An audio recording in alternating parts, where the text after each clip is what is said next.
यूं ही नहीं मैं बन जाता हूं। कुदरत के कोने कोने से खूबियां खोज लाता हूं। गुणवत्ता की गहराइयों का गोताखोर हूं मैं।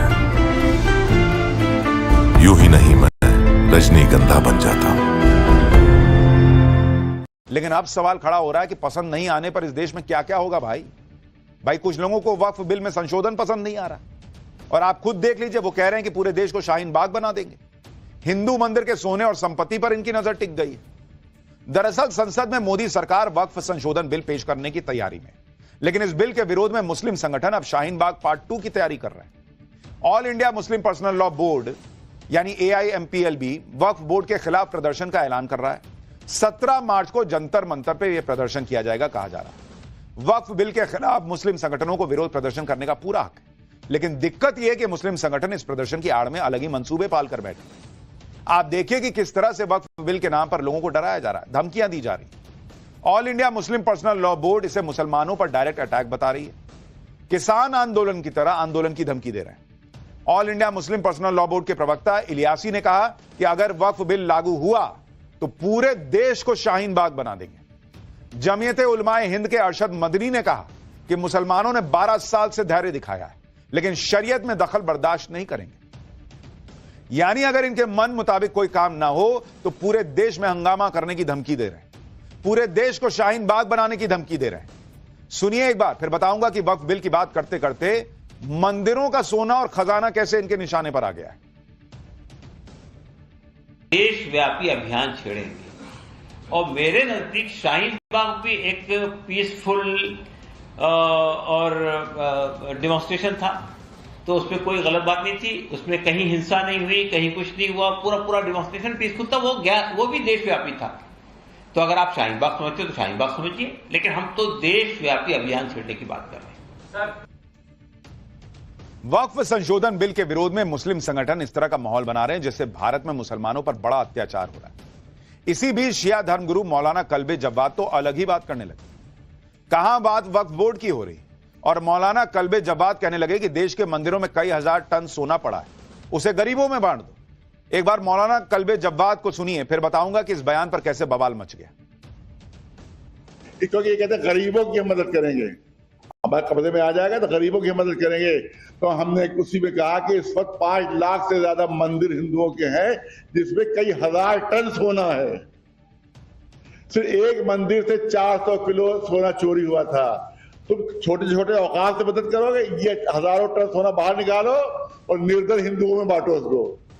जितने निर्धन है सब धनवान हो जाएंगे अगर सारी मंदिरों का सोना बांट दिया जाए। और जितना रिजर्व बैंक में जितना सोना है उससे 1000 गुना सोना जो है ज्यादा मंदिरों में है। अगर रिजर्व बैंक में दे दें ये मंदिरों के सोना रिजर्व बैंक में आ जाए तो अभी 90 रुपए का जो डॉलर है अभी 20 रुपए का हो जाएगा और हिंदुस्तानी इकोनॉमी बहुत मजबूत हो जाएगी। वक्त से मजबूत नहीं होगी, ये जो मंदिरों में सोना है इसको बांटो, इससे मजबूत होगी। उधर ध्यान क्यों नहीं दे रहे हो? शिया धर्मगुरु कल्बे जव्वाद बेतुकी बात कर रहे हैं। वो कह रहे हैं हिंदू मंदिरों में जो सोना है उसको क्यों नहीं बांट रहे, उसकी क्यों नहीं बात कर रहे। कल्बे जव्वाद साहब, उसकी बात इसलिए नहीं हो रही क्योंकि वो मंदिरों में जो सोना है वो लूटा हुआ सोना नहीं है बॉस, वो ईमान का सोना है, वो पाक साफ सोना है। किसी की जमीन कब्जा कर नहीं लिया गया, किसी के आंसू पे बना हुआ सोना नहीं है। वक्फ के नाम पर पूरा गांव जो है वो अपनी जमीन बता देना। आपका बस चले तो पूरे देश को अपना बता देना कि हमारी जमीन पे भारत बना हुआ है, ये वक्फ की संपत्ति है। इसको लूट कहते हैं बॉस। और मंदिरों में जो सोना पड़ा हुआ है वो लूटा हुआ सोना नहीं है।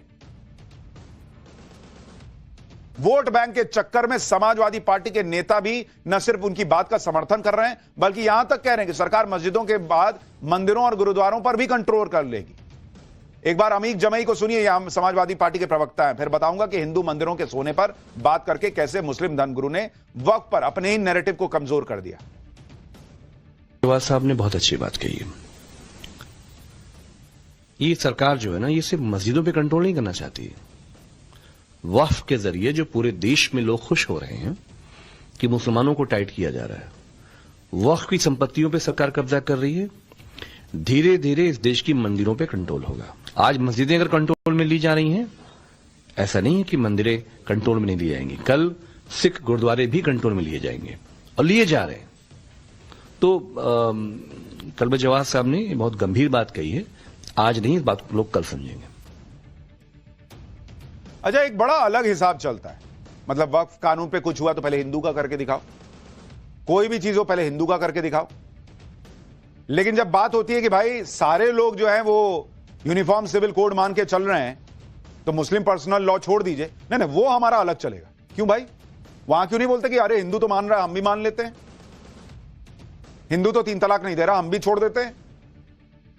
शिया धर्मगुरु कल्बे जब्बाद हो या सभा प्रवक्ता अमीक जमी, ये दोनों का ये तो मंदिरों के प्रबंधन के बारे में ज्ञान नहीं है, या फिर ये जानबूझकर झूठ बोल रहे हैं।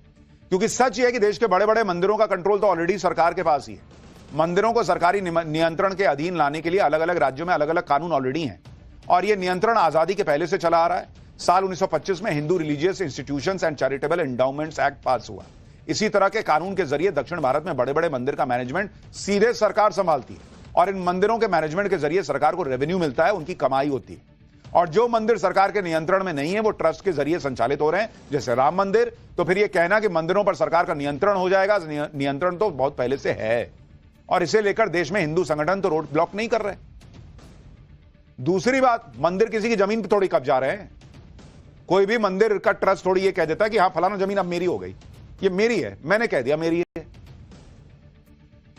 लेकिन जब वक्फ की संपत्ति के मैनेजमेंट से जुड़े कानून में सरकार बदलाव कर दे तो ये मुस्लिम संगठन बवाल करने लगते हैं, मंदिर के चढ़ावे को घसीट के ले आते हैं। इस पर केंद्रीय मंत्री एसपी बघेल ने करारा जवाब दिया। एक बार उनको सुनिए, फिर बताऊंगा कि कांग्रेस नेता राशिद अलवी कैसे मुसलमानों को भड़का रहे हैं। हिंदुओं के मंदिरों में जो सोना है उसमें उनकी चवन्नी भी नहीं है, जिनका ये बयान है। वो ज़कात वहाँ नहीं करते हैं, ठीक है ना। वो ज़कात मस्जिदों में करते हैं और मदरसों में करते हैं। तो इस पे आरोप लगाने का उनका कोई अधिकार नहीं है। उसमें उनकी चवन्नी एक पाई भी नहीं है, बल्कि दिल्ली सल्तनत ने, मुगलों ने, अफगानियों ने, खिलजीज ने, तुगलक ने, मोदियों ने हिंदू मंदिरों को तोड़ा भी है और वहाँ के खजाने को भी लूटने का काम किया। जैसे आप देख रहे होंगे मोहम्मद गजनवी भी सोमनाथ पर आक्रमण किया। तो हिंदुओं की संपत्ति पर उनको बोलने का कोई नैतिक अधिकार नहीं है। आपको यह भी बताता हूं कि all India Muslim personal law board और बाकी मुस्लिम संगठन क्यों वक्फ संशोधन बिल का विरोध कर रहे हैं। विरोध को लेकर उनकी दलील यह है कि भाई पहली दलील तो यह कि वक्फ के पास बहुत सी ऐसी संपत्ति है जो कहीं रजिस्टर नहीं है, लेकिन वक्फ बाय यूजर के तहत इस्तेमाल हो रही है। नए बिल में इस प्रावधान को हटाया जा रहा है, जिससे जो मस्जिदें रजिस्टर्ड नहीं है उन पर वक्फ बोर्ड का अधिकार खत्म हो जाएगा। दूसरी दलील all India Muslim personal law board का कहना है कि नए बिल में सरकार की भी एक एंट्री है। अब वक्फ की संपत्ति के मामले में डीएम और कलेक्टर समस्याओं को हल करेगा। इस तरह से वक्फ की बहुत सारी प्रॉपर्टी सरकार ले लेगी। तीसरी दलील, पहले हर 10 साल के बाद वक्फ सर्वे कराता था, लेकिन अब यह डीएम कराएगा। चौथी दलील, वक्फ बोर्ड के सारे सदस्य मुस्लिम होते हैं, लेकिन इस नए संशोधन के तहत उसे हटा दिया गया। बोर्ड में नॉन मुस्लिम भी होंगे, जबकि हिंदुओं और सिखों से जुड़ी धार्मिक संपत्तियों के मैनेजमेंट के मामले में ऐसा नहीं होता। पांचवी दलील, सरकार वक्फ एक्ट की ही नहीं प्लेसेस ऑफ वर्शिप एक्ट की भी बात कर रही है, जिससे पुरानी मस्जिदों पर खतरा बढ़ जाएगा। छठी दलील, सरकार ने मुस्लिम संगठनों को सुझावों को माना नहीं, उसे पूरी तरह दरकिनार कर दिया और जेपीसी में सरकार ने बहुमत के आधार पर मन मुताबिक संशोधन करा लिए। वक्फ संशोधन बिल के खिलाफ लड़ाई को मुस्लिम संगठन सियासी लड़ाई बनाने में भी जुटे। मुस्लिम पर्सनल लॉ बोर्ड का कहना है कि वो विपक्षी पार्टियों के साथ साथ बीजेपी को समर्थन करने वाली पार्टियों से भी अपील करेंगे कि वो उनका साथ दें। मुस्लिम पर्सनल लॉ बोर्ड का एक दल हाल ही में आंध्र प्रदेश के सीएम चंद्रबाबू नायडू से मिला था।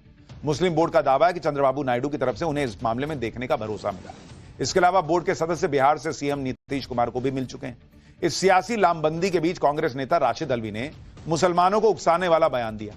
राशिद अलवी कह रहे हैं कि जैसे किसान आंदोलन में 2-2 साल तक सड़क ब्लॉक करके प्रदर्शन हुआ, वैसा ही प्रदर्शन करना चाहिए। सुनिए जरा राशिद अलवी। प्रोटेस्ट करना उनका हक है, सबका हक है। देश के अंदर लोकतंत्र है, चाहे वो नाम ही का लोकतंत्र है, लेकिन संविधान हक देता है कि प्रोटेस्ट कर सके। उन्हें कहना चाहिए कि जिस तरीके से देश के अंदर हमारे किसान भाइयों ने प्रोटेस्ट किया था, 2-2 साल सड़कें बंद रखी थी, 2-2 साल सड़कों पर धरना दिया था, कहें कि किसानों की तरह का प्रोटेस्ट करेंगे। दरअसल वक्फ संशोधन बिल के खिलाफ मुस्लिम संगठनों ने मोर्चा खोलकर इंडी गठबंधन के भी मुस्लिम प्रेम का टेस्ट लेना शुरू कर दिया। मुस्लिम वोटों की लड़ाई में पीछे छूटने के डर से अब इंडी गठबंधन के नेता यह तक कहने लगे हैं कि मुसलमानों की सुरक्षा हमारी जिम्मेदारी बनती है। टीएमसी के नेता शत्रुघ्न सिन्हा तो कह रहे हैं कि हिंदुस्तान किसी के बाप का थोड़ा ही है। सुनिए। ये जो माइनॉरिटीज है, ये लोग